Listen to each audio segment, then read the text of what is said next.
me great pleasure to introduce Senator Nigel Scullion, my new boss, my colleague and my friend, so please join with me in welcoming Nigel to the stage.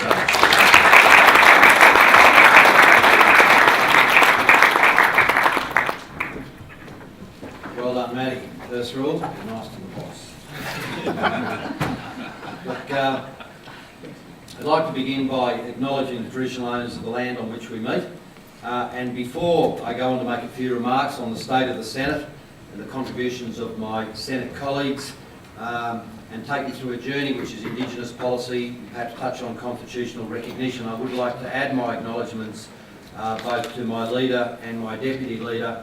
I know we all hear about how wonderful Warren Truss is, but if I could just, in the context of an Australian who I know shares the concerns and fears and unrest of all of us here and so many Australians in regard to the state of the world, the state of our economy. We talk very bravely here.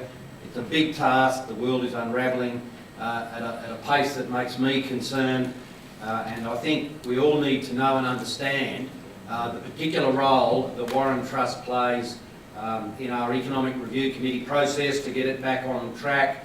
He's been in every single meeting and he's absolutely central to ensuring that we are moving swiftly but fairly towards leaving a much better legacy for our kids.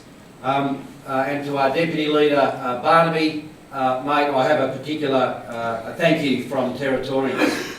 They were in a very, very bad mess after the disgraceful shutting down of the cattle industry. Disgraceful because it was something that was completely unnecessary. And so the wonderful job that you've done, mate, in actually returning that trade needs a special acknowledgement, and thank you. Thank you.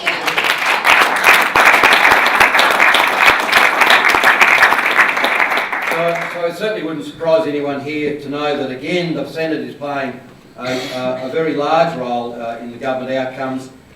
The Nationals have always made an impact in the Senate, and this time our team consists of a mix of old and new heads to carry on that grand tradition. Now I, like others, are very conscious of the absence of Ron Boswell in the Senate for the first time in 33 years, but I can assure you, with the advent of the mobile phone, he's not going to let us get lonely.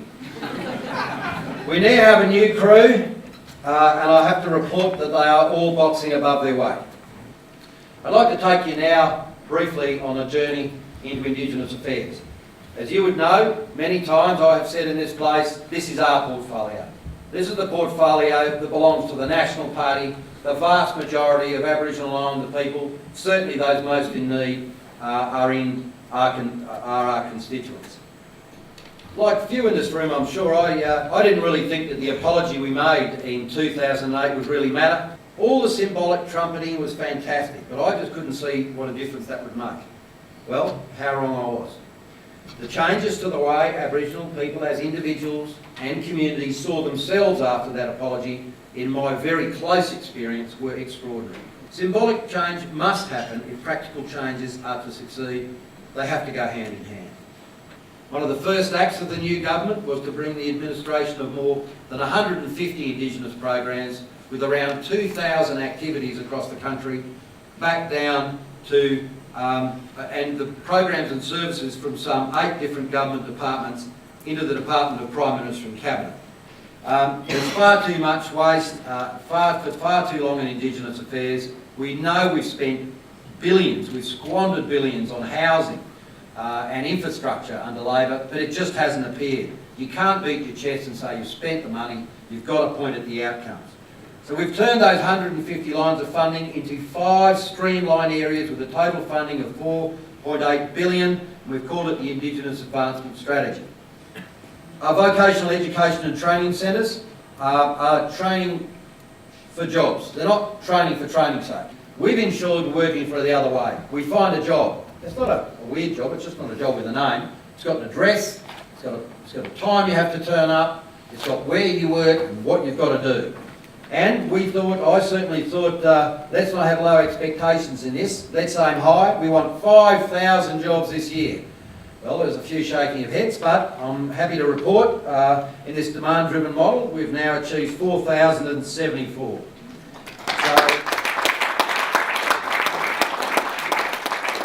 Safer communities are essential for our First Australians families to be happy and healthy, just the same as it is for the rest of Australia. We're investing 54 million in police infrastructure. So there's 24-hour police presence for the first time in some very large communities. And if you lived in a community of that size, you'd expect there'd be a police station there. We're providing 3.8 million towards the Northern Territory's Child Abuse Task Force. We're seeing these practical measures make significant inroads.